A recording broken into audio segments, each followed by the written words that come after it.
Salve, salve pessoal, tudo no salve com vocês? Tomara que sim, velho. Vou trazer aqui o vídeo no dia que Flávio Dino deixou o Flávio Bolsonaro um cara de bunda lá. No dia da sabatina, tá ligado? Não de indicação de Dino pro Supremo.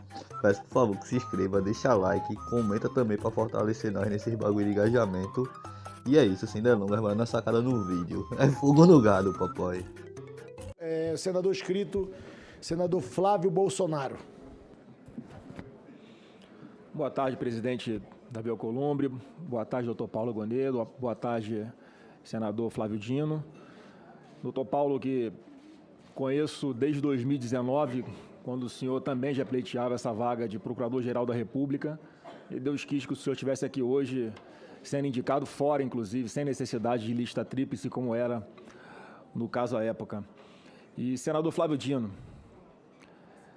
o senhor sabe que está sendo julgado aqui hoje pela sua trajetória política e não pelo seu histórico no Poder Judiciário. E obviamente, que o que fica na memória de todos os parlamentares aqui, em especial dos senadores, e é para esse público que eu pretendo fazer a minha fala aqui hoje, que é o público-alvo de vossas excelências, o voto dos senadores aqui, a imagem que fica são dos seus 11 meses como ministro da Justiça. Em tom belicoso, às vezes em tom de deboche, quando esteve aqui nessa casa, tratando parlamentares com desdém. Eu próprio tive essa má oportunidade de, quando o senhor esteve aqui na Comissão de Segurança Pública, em que eu tratava de um assunto sério, a DPF 635, que foi juizada pelo partido de Vossa Excelência, o PSB, que infelizmente, desde 2019, quando foi impetrada, e logo na sequência, em função da pandemia, uma decisão foi tomada pelo ministro Fachin, que inviabilizou o trabalho das polícias. Hoje o Rio de Janeiro, ele virou grande bunker de criminosos do Brasil inteiro.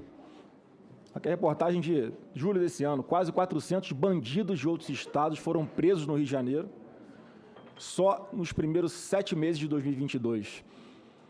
Porque, obviamente, a consequência prática de uma decisão como essa foi trazer segurança aos criminosos para que pudessem ficar no Rio de Janeiro se sentindo protegidos.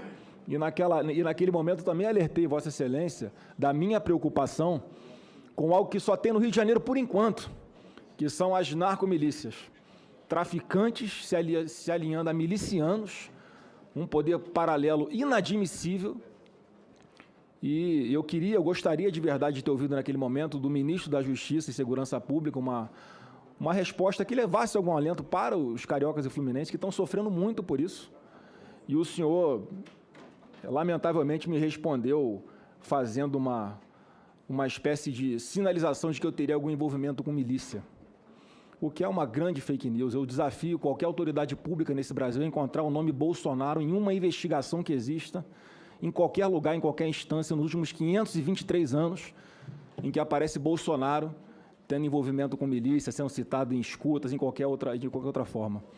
Uma grande fake news e que deu grande repercussão em redes sociais, infelizmente. O senhor já se dirigiu ao presidente Jair Bolsonaro com os mais absurdos adjetivos: serial killer, genocida, num contexto de combate à pandemia, uma doença nova que pegou todo mundo de surpresa. E o governo fazia para evitar mortes. Foi a maior transferência de recursos públicos da União para estados e municípios da história do Brasil para combater a pandemia. Não faltou vacina para ninguém que quis se vacinar nesse país. Para ninguém. Todos que quiseram se vacinar tiveram a vacina comprada pelo governo Bolsonaro. E muita coisa que era tratada como fake news na época, hoje, a ciência já mostra que o Bolsonaro tinha razão. Até os remédios que é proibido falar o nome, hoje, cientificamente, já se sabe que tem mais eficácia, inclusive, do que algumas vacinas. Mas virou assunto proibido, dependendo de quem fala, é censurado. Não se pode debater mais nada nesse país, né, que você rapidamente é rotulado de alguma coisa. Isso também deu grande repercussão em redes sociais.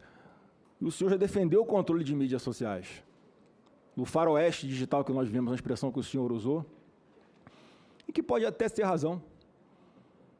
Mas o senhor defende um controle dessas mídias que assusta os usuários, assusta quem vive, quem ganha o pão de divulgar conteúdos em redes sociais, e que muitos que estão até hoje por decisão monocrática, sem ter o seu ganha-pão, com medo de postar alguma coisa. O sintoma de que a democracia não está numa situação de normalidade, senador Flávio Dino, é parlamentares que têm que medir as palavras numa tribuna do Senado, da tribuna da Câmara dos Deputados, por receio de virarem réus, por receio de serem caçados, por receio de serem presos, como aconteceu com Daniel Silveira.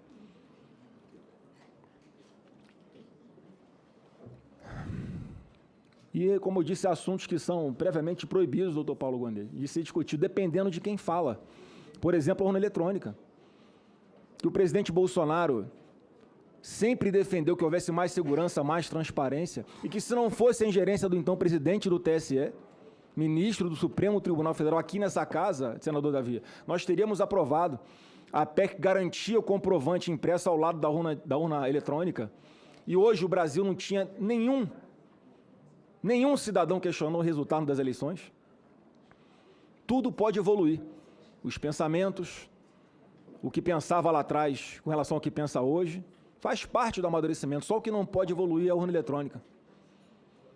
E já disse isso a Vossa Excelência, presidente Davi, se tivéssemos aprovado não tinha 8 de janeiro, não tinha questionamento, e eu acredito que não estaríamos numa situação tão belicosa como estamos hoje no Brasil inteiro, porque a Constituição Federal, doutor Paulo Gonet, não valeu o presidente Bolsonaro. Defender mais transparência, mais segurança no processo eleitoral é ser acusado de ser ditador e autoritário, quando é o contrário. Alguém que sempre falou que jogava dentro das 4 linhas desse livro sagrado, que está pagando, sendo retirado covardemente do jogo político nesse Brasil, mas, ao contrário do que muitos pensavam, hoje a realidade se impõe e mostra como Bolsonaro está forte, como Bolsonaro é amado pelo povo brasileiro e como Bolsonaro vai influenciar em muito ainda em qualquer eleição que venha a ser disputada enquanto ele estiver vivo. Graças a Deus. E me preocupa muito, senador Flávio Dino, as ações que o senhor tomou enquanto ministro da Justiça e Segurança Pública com relação à Polícia Federal. Porque o senhor, em várias situações, determinava que a Polícia Federal instaurasse inquéritos invariavelmente contra parlamentares que não são de esquerda ou que são de oposição ao governo Lula. Fica na aparência de que, até como foi dito em algum momento, que a Polícia Federal é sua. E só para citar mais um exemplo, senador Flávio Dino, sobre a preocupação de todos nós parlamentares com relação ao uso da Polícia Federal para um fim não republicano. O senhor determinou a instauração de inquérito pela PF para investigar o presidente Bolsonaro por genocídio de Yanomamis. Todos aqui são testemunhas, o Congresso participou diretamente do envio de recursos para cuidar desse tema sensível, dessa grande quantidade inaceitável de mortes, inclusive de crianças Yanomamis. O governo destinando, inclusive, as Forças Armadas, que em muitos locais é a única instituição que chega para prestar o serviço humanitário a essas pessoas. E só nesses 11 meses de governo Lula, a situação está igual ou pior. E, obviamente, a gente não vai ver a Polícia Federal instaurando inquérito contra o presidente Lula, pelo genocídio, para investigar se há genocídio de Yanomamis. A preocupação é só essa aqui no Congresso Nacional. E o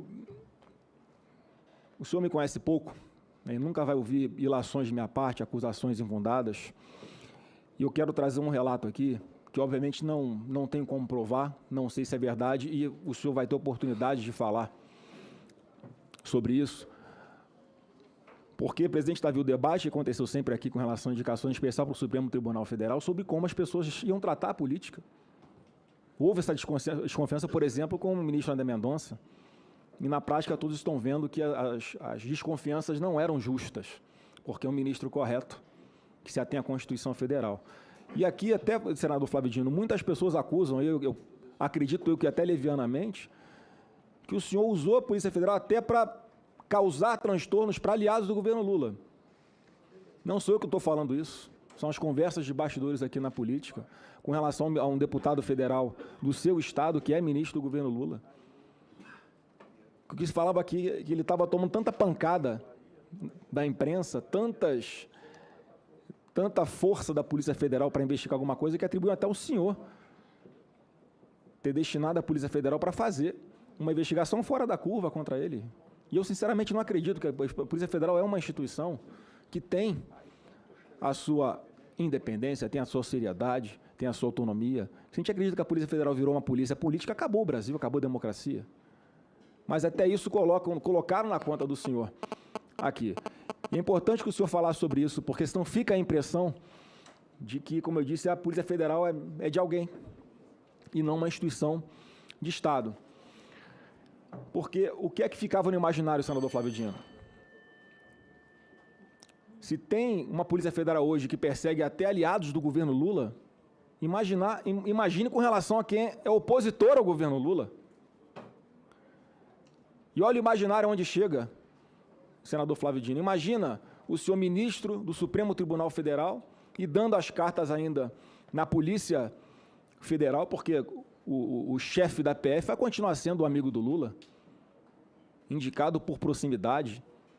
E sendo competente, não vejo nenhum problema nisso, porque há uma relação de confiança ali. Então, só para concluir, presidente, olha aqui como é curioso, porque hoje nós estamos vendo um político sendo indicado ao Supremo Tribunal Federal. E o normal seria a política estar satisfeita com isso. E não é o que está acontecendo. Há uma resistência grande ao seu nome, senador Flávio Dino, exatamente por esse histórico. Quando era para ser o contrário. E eu quero, para concluir aqui, trazer a público, senador Davi, eu não sei se já falei pessoalmente para Vossa Excelência, mas eu acho que é importante.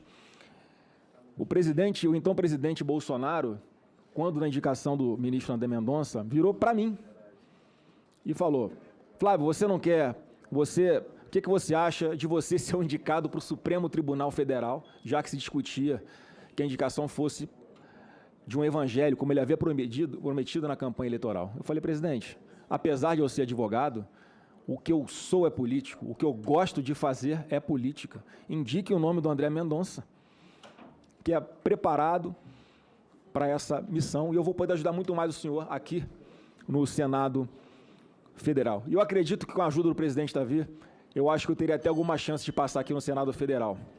E, para concluir, presidente, a minha pergunta ao senador Flávio Dino, eu, sinceramente, senador, a foto do que eu estou vendo aqui hoje é muito diferente do filme que nós vemos do senhor, em especial na política brasileira.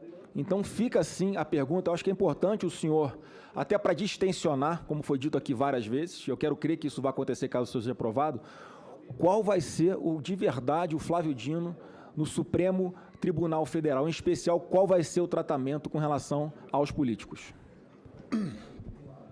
Com a palavra, o senador Flávio Dino. Bem, vamos lá. Só perdão, Vossa Excelência não fez Essa pergunta para o doutor Paulo? Não. Com muita alegria responder os questionamentos do senador. Em primeiro lugar, sobre o Rio de Janeiro, a resposta que nós demos, senador, foi prática e não uma resposta retórica. É o estado que nós temos dedicado muita atenção, e o governador do Rio de Janeiro, que é do PL, tem reconhecido isso publicamente. Nós temos feito ações conjuntas, o presidente da República decretou uma operação de GLO no Porto de Itaguaí, Porto do Rio, Aeroporto do Galeão, exatamente pelo tráfico de armas e drogas. Tem lá no Rio de Janeiro uma força-tarefa de 11 estados, liderada pelo Ministério da Justiça, exatamente efetuando prisões de pessoas de outros estados que lá estão. Já houve prisões de líderes faccionados do Ceará, líderes faccionados de outros estados do Nordeste que estavam no Rio de Janeiro. Portanto, a resposta é prática. E reconhecida por toda a classe política, pela Federação das Indústrias do Rio de Janeiro, pela FIJAM.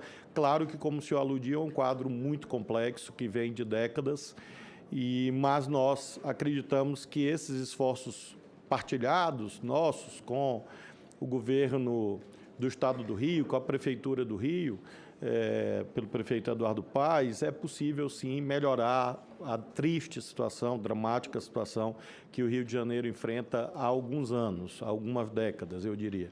E eu, claro que tenho muita solidariedade, não posso, doravante, se for aprovado no Senado, liderar nenhum trabalho desse tipo, mas sempre solidário, como temos feito na prática agora com a presença da Polícia Federal, operações integradas, GIS, apreensões recorde de armas, a apreensão de armas da Baixada Fluminense, mais de 1.000 armas, quase 2.000 armas foram apreendidas numa só operação. Houve uma operação na Barra da Tijuca, bairro que o senhor conhece bem, 47 fuzis, lá na casa de um suposto empresário que tinha uma suposta fábrica de móveis, que na verdade era uma mera fachada para montar armas. Então, tem muitos exemplos positivos dessa ação firme em relação ao Rio de Janeiro. Alguns temas que o senhor alude, infelizmente, como o senhor sabe, eu não posso responder porque envolveria pré-julgamento e poderia eventualmente gerar impedimento de suspeição. Então, o senhor alude a casos concretos sobre pandemias, sobre outras questões, que na seara política, claro, se fosse esse o caso, eu poderia responder, como sempre fiz na minha vida, mas nesse momento, infelizmente, eu não posso, exatamente porque ainda tramitam inquéritos, processos no Supremo Tribunal Federal sobre o assunto. Sobre a questão do controle de mídias, o senhor usou uma expressão que eu creio que é a chave daquilo que tantos e tantas aqui falaram. O senhor usou a seguinte expressão: todos têm que medir as palavras? Sim, claro. Sim. Esse é o ponto. Essa é a diferença fundamental. Enquanto todos não medirem as palavras, é claro que haverá perpetração de crimes em série. Isso vale para as redes sociais, o senador Petecão acabou de descrever. Se nós abrirmos, nesse momento, as redes sociais, de qualquer um aqui por amostragem, ou mesmo as minhas, nós vamos encontrar as coisas mais abjetas, impronunciáveis, criminosas, sendo escritas. Então, o problema não é que medir a palavra esteja errado, como o senhor disse. É o contrário. Medir as palavras é o certo. Eu tenho absoluta certeza que o senhor faz isso em casa e todos nós devemos fazer na vida pública. Claro que não basta. Lembremos, senador, que mesmo a relação de maior intimidade e privacidade que existe, que é a relação amorosa, é regulada juridicamente. O casamento é governado por regras. A relação amorosa que se estabelece, ela é regulada pela Constituição, pelo Código Civil.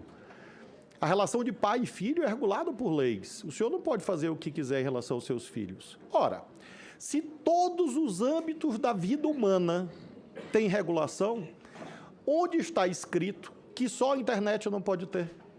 De onde emergiu essa mitificação, a não ser dos interesses eventualmente empresariais que não interessam ao debate jurídico? Nós temos uma lei que regula a internet, parece que é algo atípico que eu estou falando. Não, esse Congresso, este aqui, aprovou o Marco Civil da internet.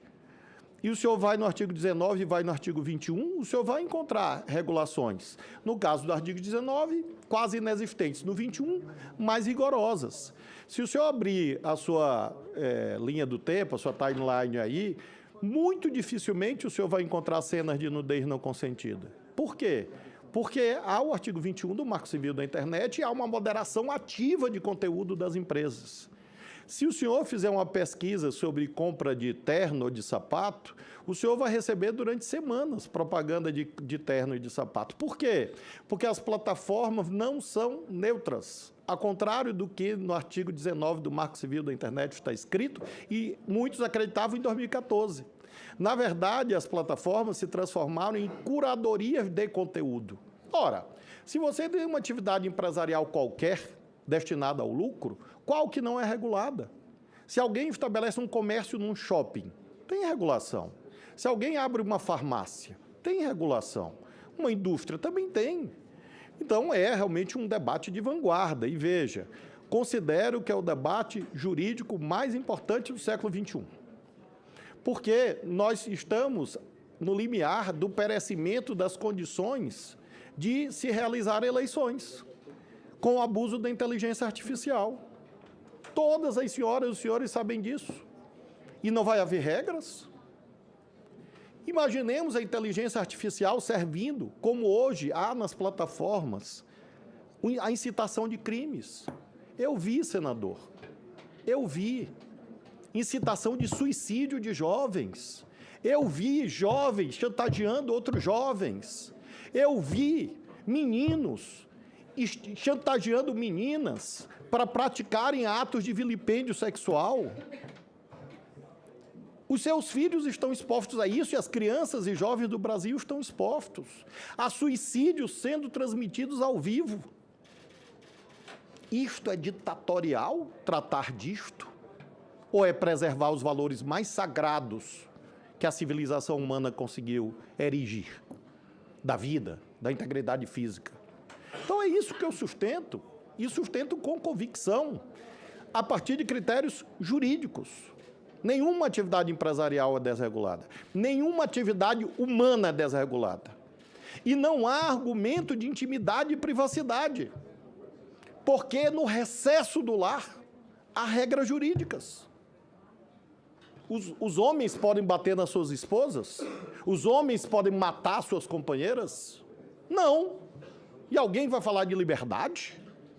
Para matar? Para discriminar? Para ofender? Para crianças, repito, crianças serem vítimas de toda sorte de abusos. E aí, de fato, eu tenho uma convicção jurídica, veja, jurídica, de que o caminho da União Europeia é um caminho virtuoso. A União Europeia, que é o berço, junto com o Oriente Médio, da civilização que nós construímos nas Américas.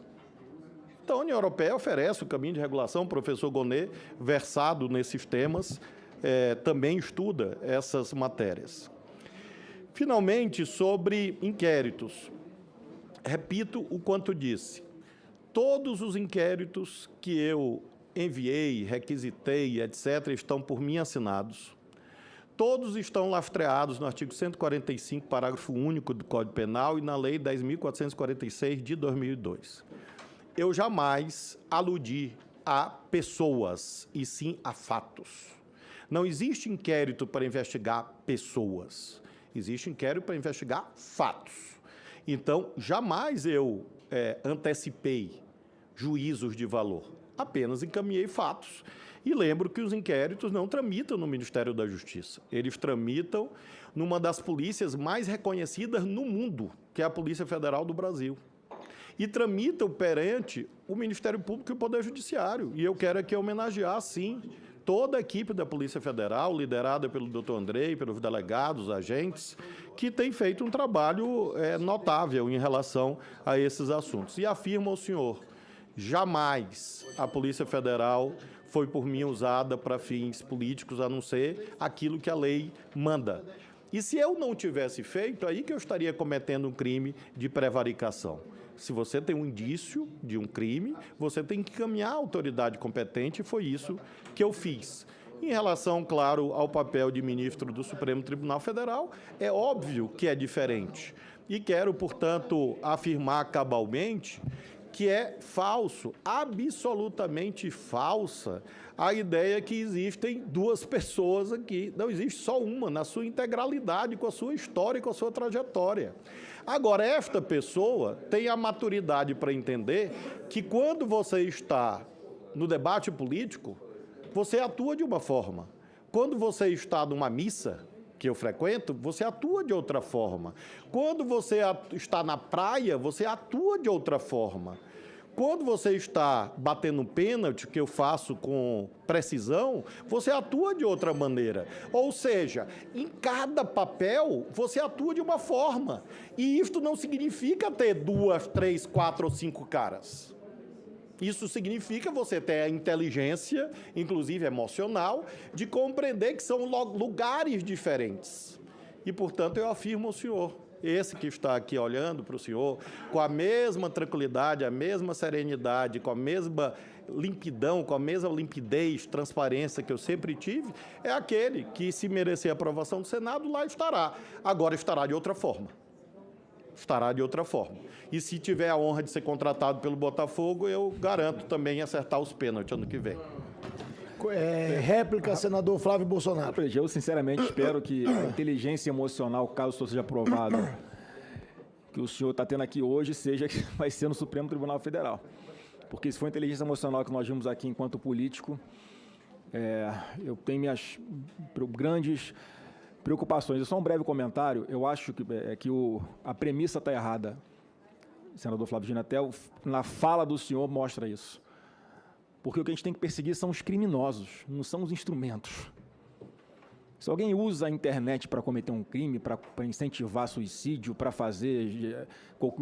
cometer qualquer crime que seja, a impunidade é que é o grande problema. As pessoas ficam impunes. As pessoas têm que ser investigadas e punidas na sua proporção.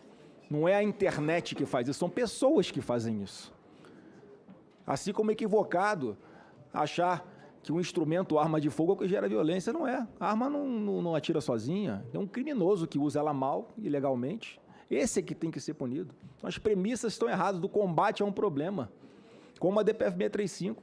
O senhor agora falou algumas coisas que estão sendo feitas pelo governo federal no Rio de Janeiro, mas a origem continua a mesma. E o senhor vai ter oportunidade, caso aprovado, de decidir sobre a DPF 635. Essa sempre foi minha intenção ao trazer esse assunto para a pauta, para que o Rio não sofra mais com esse ativismo judicial, que é o caso do ministro Fachin. Quem foi eleito para determinar a política de segurança pública do Rio foi o governador, foram os prefeitos, nós parlamentares, não o ministro do STF. Apenas isso. Eu queria apenas me valer aqui do direito de tréplica para lhe convidar a uma reflexão. O senhor diz assim, tem que ser perseguidos os criminosos, não os instrumentos. Com todo respeito, senador. Isso anularia a dimensão preventiva das políticas públicas. Se o seu raciocínio fosse correto, o senhor poderia ter em casa uma bomba atômica, uma bomba nuclear. Porque se os instrumentos não interessa a posse dos instrumentos, não haveria prevenção. E apenas uma atividade puramente repressiva. Ora, eu tenho outro sistema de crenças. Entre esperar uma criança ser violentada e para apurar o crime, eu prefiro prevenir para que a criança não seja violentada. Entre esperar que uma pessoa seja vítima de instigação ao suicídio para apurar quem instigou, eu prefiro lutar para evitar o suicídio. Entre você apurar um homicídio, a política pública, a política legislativa e mesmo o Poder Judiciário deve procurar evitar o homicídio. Aliás, os cânones de direito penal dizem que o direito penal tem uma dupla função, a função repressiva e a função preventiva. E é isso que eu acredito que a regulação cumpre um papel, defendendo, inclusive, a atuação do Congresso. Porque se você não acredita em regulação, você não acredita no parlamento. Porque a função principal do parlamento é regular as condutas humanas. Eu, nesse caso, guardo essa discordância de Vossa Excelência, mas, claro, convido a sua reflexão. Eita, amor, velho, que saudade de Dino participando do debate político. O bicho tira brava demais, né, não? É bom demais o cara, amor, velho. E é isso, vou encerrar já o vídeo por aqui. Se inscreve, deixa like e comenta também pra ajudar nós nesse bagulho de engajamento. Se puder dar aquela força pra nós no Pix, ajude filosofiamarginal@gmail.com. Sujeito desqualificado desse quer ser presidente, ó. Só vai passar vergonha mesmo, na moral. Não sei como é que tem gente ainda que vota nas desgraça dessa. É isso. Tamo junto, até a próxima. É fogo no gado, papai. Só pra lembrar, pra golpista é sem anistia e sem saidinha, vamos, velho. Golpista bom. É golpista preso, papai. Inscreva-se, curta e compartilhe. E se possível, manda um Pix. Estou precisando muito e só o Bolsonaro que não precisa recebeu. Até a próxima!